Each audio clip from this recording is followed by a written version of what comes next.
থেকে মহারাজ কি লিখছেন খাতায়? মনে হচ্ছে সকাল থেকে চিন্তা ওনার মাথায়। হ্যাঁ, তাই মনে হচ্ছে। আমাদের সাথে কোনো কথাই বলছেন না, শুধু লিখে চলেছেন। একজন মানুষ মনোযোগ দিয়ে কাজ করছেন আর তোমরা ক্রমাগত বকে চলেছো। না, আসলে মহারাজ কি কারণে চিন্তিত সেটা জানতে না পারলে আমাদেরও চিন্তা হয় বই কি। হুম, অর্থ বুঝলে, অর্থ। রাজকোষের অবস্থা খুবই খারাপ, আর সামনেই তো শিবরাত্রি পুজো। কিভাবে যে কি হবে কিছুই বুঝতে পারছি না। মহারাজ, এরকম হলে এবারে কিভাবে পুজো হবে? শিবরাত্রির পুজোয় তো অনেক খরচ। এত লোকজন আসেন, তাদের জন্য ভোগের প্রসাদের ব্যবস্থা করা তো মুখের কথা নয়। এবার তোমাদের সবাইকে দায়িত্ব নিতে হবে। আমরা সবাই? কি দায়িত্ব মহারাজ? আমি গতকাল তোমাদের রানীমার সাথে এই ব্যাপারে কথা বলেছি। রানীমা কি বললেন মহারাজ? দেখো, তোমরা সব সভাসদেরা যদি মুক্ত হস্তে দান করো, আর রাজকোষ থেকেও যতটা সম্ভব অর্থ সাহায্য দিয়ে এবারে পুজো এবং ভোগের আয়োজন তাহলে সুসম্পন্ন করা যাবে। দানের চেয়ে বড় পুণ্যকর্ম আর কি আছে? যে সভাসদ সবচেয়ে বেশি দান করবে তাকে পরে কিছু অর্থ সাম্মানিক হিসেবে দেওয়া হবে। আচ্ছা মহারাজ। তাহলে আজ রাজসভার আলোচনা এইটুকুই রইল, বাকি কথা পরে হবে। বলি গিন্নি, আমি খুব সমস্যার মধ্যে আছি বুঝলে। হ্যাঁ, তোমার তো অর্থের টান ধরলেই আমার কথা মনে পড়ে গো। কি করে বুঝলে? বাবা, বুঝবো না? এতদিন ধরে তোমার সাথে সংসার করছি, তাও বুঝবো না? আমি কি আজকাল আর তোমার কাছে চাই বলো? আমার মা আমার নাম রেখেছিল পার্বতী, আর বলেছিল দেখিস তুই ভগবান শিবের মতন বর পাবি।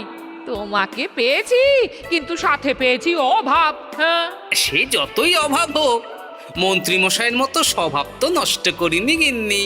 সেই জন্যেই তো তোমার সংসারে পড়ে আছি গো, নইলে কবে এই চাল চুলোহীন সংসার ছেড়ে চলে যেতুম। হ্যাঁ, বলছি শোনো না, এই কিছু মোহরের খুব দরকার। এবার মন্দিরে শিবরাত্রির পুজো হবে, কিন্তু মহারাজ তেমন খরচ করতে পারবেন না। তাই কি? তাই আমাদের সব সভাসদদের বলেছেন দান করবার জন্য। এই দেখো, আমার যা গয়নাগাটি ছিল সবই তো বন্ধক রাখা আছে, নইলে বলতাম। আরে বাবা, সে তো জানি, কিন্তু আর কোনো উপায় নেই। কি বলি বলো তো? দেখি কি করা যায়। আরে বাবা রে বাবা, এত চিন্তা ভাবনা না করে বাবা মহাদেবের ওপর ভরসা রাখো গো, উনি কোনো একটা পথ দেখাবেন। দেখো, দেখা যাক গিন্নি, উনি এখন আমার আশা ভরসা।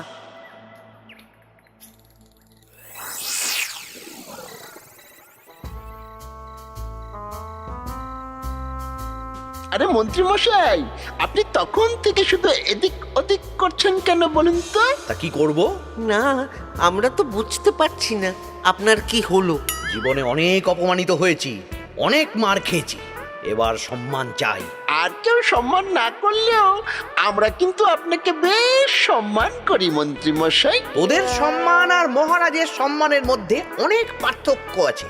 না, ওই এই ছোট মুখে বড় কথা বলছি মন্ত্রী মশাই, ক্ষমা করবেন। হ্যাঁ, মহারাজ আপনাকে কেন সম্মান করবেন? সামনে শিবরাত্রি, প্রত্যেক বছরের মতন এবছরেও গ্রামের মন্দিরে রাজবাড়ির তত্ত্বাবধানে পুজো হবে, আর সেই পুজোয় আমাকে দান করতে হবে। তা করুন, আপনার কি অর্থের অভাব নাকি? আরে বাবা, সব অর্থ দিয়েই তো তোদের গিন্নিমার গয়না বানিয়ে দিয়েছি, আমার হাতে আর আছে কই? ও, এই সামান্য ব্যাপার? আপনি মাছের তেলে মাছ ভাজুন। হ্যাঁ, আমিও তো তাই বলতে চাইছি। খোলসা করে বলতো তুই কি বলতে চাইছিস? মানে আমি বলতে চাইছি, আপনি আমাদের দায়িত্ব দিন, আমরা রাজ্যবাসীদের থেকে চাঁদা তুলবো, ভিক্ষে করবো। আরো অনেক কায়দা করে অর্থ উপার্জন করে আপনার হাতে দেব, আর সেই অর্থ আপনি নিজের বলে চালিয়ে দেবেন। ব্যাস, তাহলে তো আমার 90% চিন্তাই মাথা থেকে নেমে গেল। ব্যাস, আর কোনো চিন্তা নেই।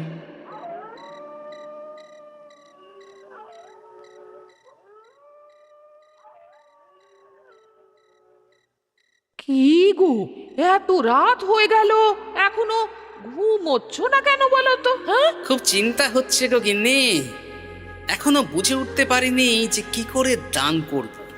শুধু অর্থদানই কি দান নাকি গো? শিব ঠাকুর তো আমাদের প্রত্যেকের মধ্যেই রয়েছেন গো। হ্যাঁ, তা তো তিনি আছেন। তুমি বরং ভক্তদের সহযোগিতা করো। পুজোর দিন ভক্তরা দূর থেকে যাতে মন্দিরে আসতে পারে সেই ব্যবস্থা করো। মন্দির প্রাঙ্গণ পরিষ্কার পরিচ্ছন্ন রাখো। হ্যাঁ, ঠিক বলেছো গিন্নি, এটা তুমি ঠিক বলেছো।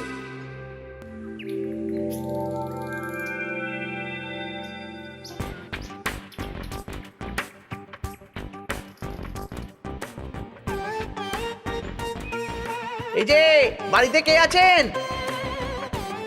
মন্ত্রী মশাই বলুন। হ্যাঁ, তা প্রত্যেক বছরের মতন এই বছরেও তো শিবরাত্রি উপলক্ষে মন্দিরে পুজো হচ্ছে, জানেন তো? হ্যাঁ, সে তো জানি, কিন্তু আমার গিন্নির পায়ে এত ব্যথা যে এবারে আর জল ঢালতে যেতে পারবে বলে তো মনে হয় না। তাতে কি, আপনি দান করুন, বাবা দূর থেকে আশীর্বাদ দিয়ে দেবেন। দান? তা কিসের দান? এত ধুমধাম করে পুজো হবে, তার দান। এ কি, এতদিন ধরে মন্দিরে তো দান দেওয়ার কোনো ব্যাপার ছিল না। এবার আছে। দান করা সবচেয়ে বড় ধর্ম। হ্যাঁ, আমরা বুড়ো বুড়ি খুব অল্প অর্থে সংসার চালাই। আমাদের ছেলে যেটুকু পাঠায় তা দিয়েই চালাই। আমরা আর কি দান করব মন্ত্রী মশাই? দরকার হলে কদিন না খেয়ে থাকবেন, বাবার নামে উপোস করবেন, আর যে দান করবে না আমি তাকে এই রাজ্যে থাকতে দেব না। ওরে বাবা রে, দিচ্ছি দিচ্ছি দিচ্ছি। আর শুনুন, এই দানের ব্যাপারটা যেন 5 কান না হয়, নইলে কিন্তু। ওরে বাবা, না না না, ঠিক আছে ঠিক আছে। আজকে সারাদিনে ভালোই রোজগার হয়েছে, কি বলিস বটা? হ্যাঁ, কালকে আবার সারাদিন চাঁদা তোলা হবে। চাঁদা নয়, বল চাঁদার নামে দান তুলছি। হ্যাঁ, আর যা ভয় দেখাচ্ছি, কেউ ভয় মুখ খুলবে না। এই তো যাই, এরকম চলতে থাকলেই আমাকে সেরার সেরা দানি হওয়া থেকে কেউ আটকাতে পারবে না। এই তুমি এই ভর দুপুরে বস্তা কাঁধে নিয়ে কোথায় যাচ্ছ গো? হ্যাঁ, একটু জঙ্গলের দিকে যাচ্ছে গিন্নি, শুকনো কাঠ নিয়ে আসি। পুজোর দিন তো ভোগের রান্না করতে জ্বালানি লাগবে, দেখি শুকনো কাঠ নিয়ে রাজবাড়িতে দিয়ে আসবো। বেশ বেশ বেশ, যাও। হে দেবাদিদেব মহাদেব, তুমি একটু দেখো বাবা।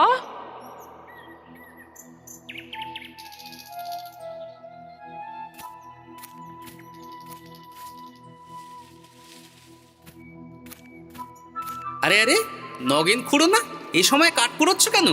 কি আর করবো গোপাল, কাঠ কুড়িয়ে নিয়ে যাচ্ছি, এবার এগুলো হাটে বেচবো। সে কি গো, তোমার ছেলে তো শহরে চাকরি করে বলেছিলে, এ মাসে সে অর্থ পাঠায়নি? সে তো পাঠিয়েছিল বাবা, কিন্তু আর ভাগ্যের পরিহাস, কি বলবো বলো। কি হয়েছে, কোনো সমস্যা নাকি? না না না, সমস্যার কথা জানানো যাবে না, জানালেই আমাদের বিপদ। আরে কি হলো, চুপ কেন? কি গো খুড়ো, কিছু বলো। কাউকে বলবে না তো বাবা? না না, বলো না, আমি কাউকে বলবো না, আমাকে বিশ্বাস করতে পারো। আসলে আজকে সকালে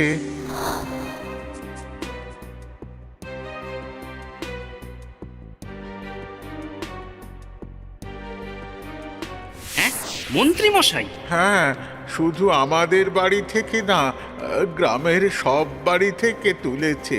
ঠিক আছে খুড়ো, তুমি নিশ্চিন্তে থাকো। আর আমার চিন্তার শেষ নেই। আমার গিন্নির কদিন ধরে এত পায়ে ব্যথা যে এবারে অতটা হেঁটে মন্দিরে বাবার মাথায় দুধ ঢালতে যেতে পারবে না। ঠিক আছে, তুমি একদম চিন্তা করো না, আমি দেখছি কি করা যায়।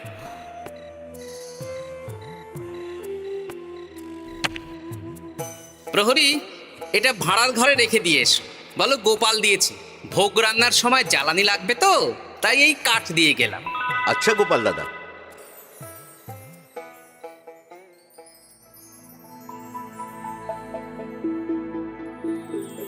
তারপর সবাই কিছু অর্থের যোগান করতে পারলে মহারাজ, আমি 5 মোহর অর্থ সাহায্য করতে চাই।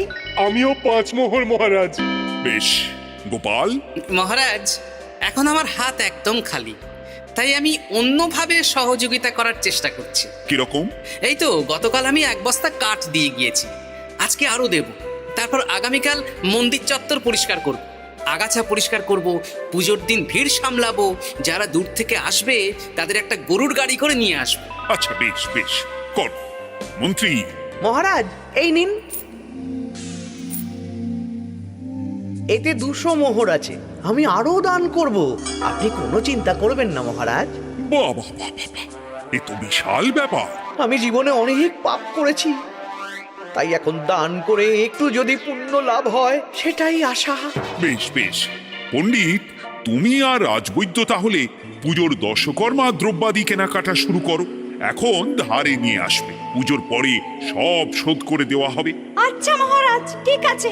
তাহলে আজকে আমি আর পণ্ডিত মশাই দুজনে বাজারের দিকে যাব আর সব দশকর্মার দ্রব্যাদি কিনে নিয়ে আসবো। হ্যাঁ হ্যাঁ, তাই কর।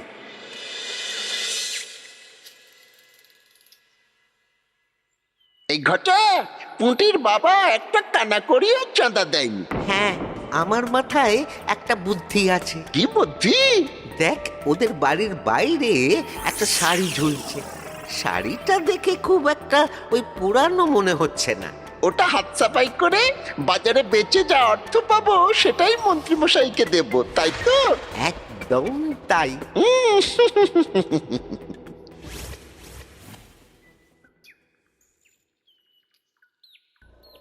হাই পুটি, দেখ তোদের বাড়ি থেকে বটা ঘটা কাকা শাড়ি চুরি করছে। হ্যাঁ তাই তো। ন্যাপলা, ওরে বাবা রে, মরে গেলাম রে, ওরে মরে গেলাম। পালাও, পালাও, পালাও। ওরে বাবা। এই কি হয়েছে রে? চিৎকার করছিস কেন? আর বটা ওভাবে পালালো কেন? এই বটা ঘটা কাকা ওই পুটির মায়ের শাড়ি চুরি করে পালাচ্ছিল, আমরা ধরে ফেলেছি। সাব্বাস, এই তো চাই। তার মানে মন্ত্রী মশাই এখন দান করার জন্য চুরিও করাচ্ছে। বাহ! কি ভাবছো গোপাল দাদা? না, কিছু না। আচ্ছা পুটির বাবা, তোমাদের বাড়ি মন্ত্রী মশাই চাঁদা তুলতে আসেননি? এসেছিলেন তো, কিন্তু আমি বলে দিয়েছি আমি পারবো না। নিজেদের বীজ ধান কেনার অর্থ নেই, চাঁদা দেবো কি করে? আচ্ছা, এই ব্যাপার, এবার বুঝতে পেরেছি। অনেক ভয় দেখালেন, চমকালেন, কিন্তু কিচ্ছু দিইনি। তাই বটা ঘটা চুরি করতে এসেছি, বুঝেছি। বেশ, এই সাবধানে থেকো। কিভাবে যে সংসার চালাবো? শোনো পুটির বাবা, তুমি এক কাজ কর। বলো। জঙ্গলে অনেক ধুত্র গাছ, আকন্দ গাছ আছে। তুমি পুজোর দিন সকাল থেকে মন্দিরের কাছে একটা ফুল মালা বেলপাতার দোকান। এটা ভালো বুদ্ধি দিয়েছো। আমি তো এখন মন্দির প্রাঙ্গণ সাফ সাফাই করতে যাচ্ছি, আমি বরং কাজের ফাঁকে তোমার জন্য একটা ছাউনি দিয়ে মন্দিরের কাছে দোকান বানিয়ে দেব। তাহলে তো খুবই ভালো হয়। এই পুটি, তোরাও আমার সাথে চল, হাতে হাতে সাহায্য করবি। চল চল চল। চলো গোপাল দাদু।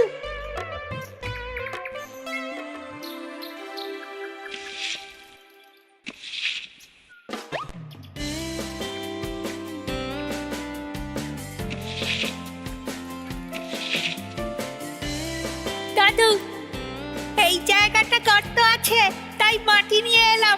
এই তো বুদ্ধিমান ছেলে, এবার ঢেলে দে।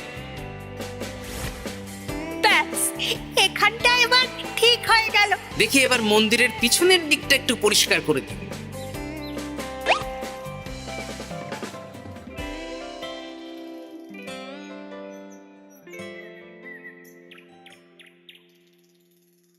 জয় মহাদেব।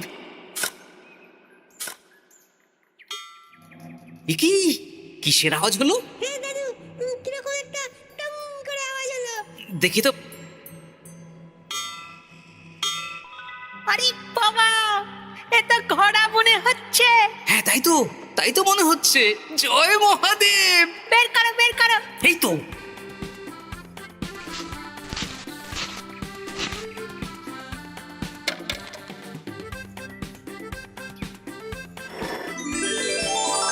ও দাদু, এ তো সোনার মোহর।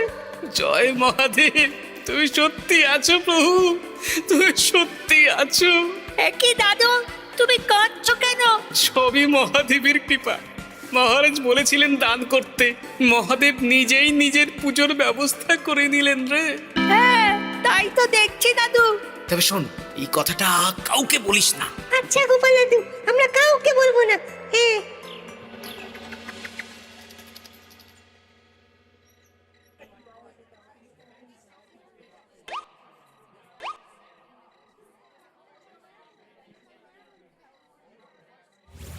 এবার আগামীকাল পুজো।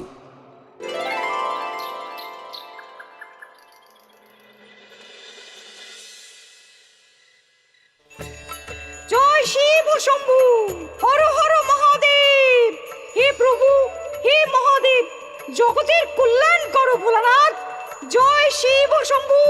জয় জয় শিব শম্ভু, জয় শিব শম্ভু। বাবা দেখো বাবা,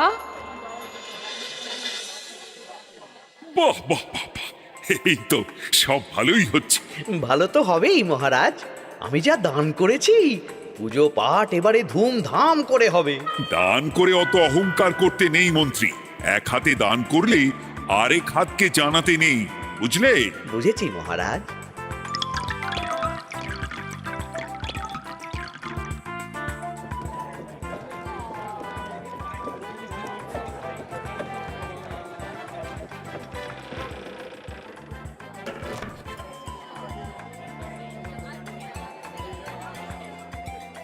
আসুন খুড়িমা, আপনি আসুন। সত্যি গোপাল, তোমার মতো মানুষ হয় না।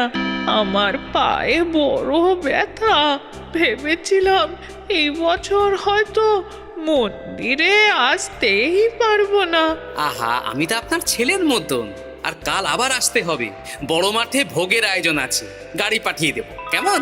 বেঁচে থাকো বাবা, বেঁচে থাকো।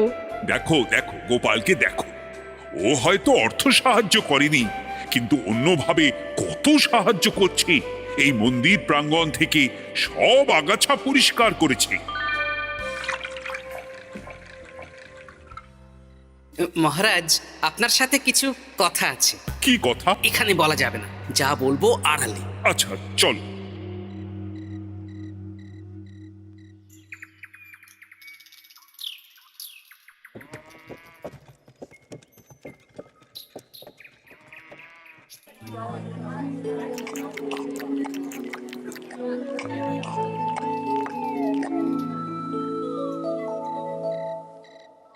আজ সান্ধ্য সভায় সবাইকে আমি ডাকলাম, তার একটাই কারণ। কি কারণ মহারাজ? কি বলবেন আজ?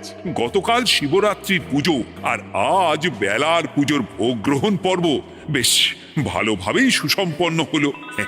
এতে আমি খুব খুশি ও শান্তি পেয়েছি। তাই মহারাজ আমাকে সম্মান প্রদান করবেন, তাই তো?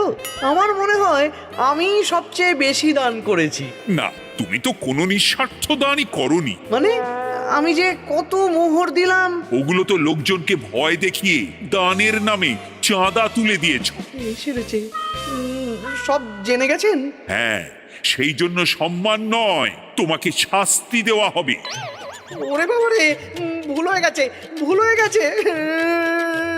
ক্ষমা করুন মহারাজ, ক্ষমা করুন। এসব ক্ষমার অযোগ্য ভুল। যাই হোক, মহাদেবের কৃপায় মহাদেবের পুজো হয়েছে।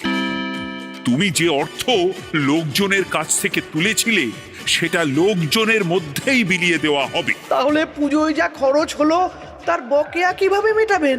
সেটার ব্যবস্থা তো স্বয়ং মহাদেব করেছেন মন্ত্রী মশাই। হ্যাঁ, মহাদেব কিভাবে? আমি একদিন বিকেল বেলা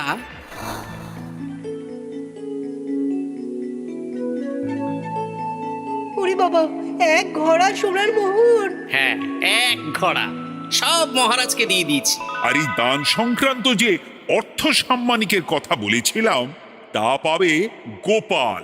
ধন্যবাদ মহারাজ।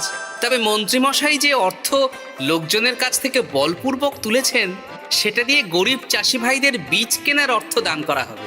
আর মহাদেবের কৃপায় যে এক ঘোড়া মোহর পাওয়া গেছে তা দিয়ে বকেয়া মেটানো হবে। সাবাস গোপাল, সাবাস। এই না হলে আমার গোপাল। সাধু সাধু। আর মন্ত্রী মশাইকে কি করা হবে? ওকে কাল শাস্তি দেওয়া হবে।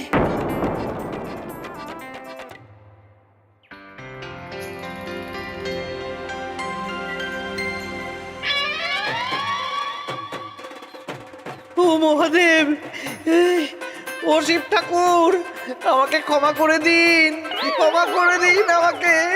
ওসব না বলে একবার কান ধরে উঠবস করুন আর একবার করে বলুন, জয় মহাদেবের জয়।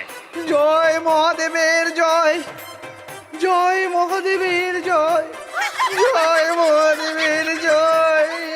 সবই মহাদেবের দান।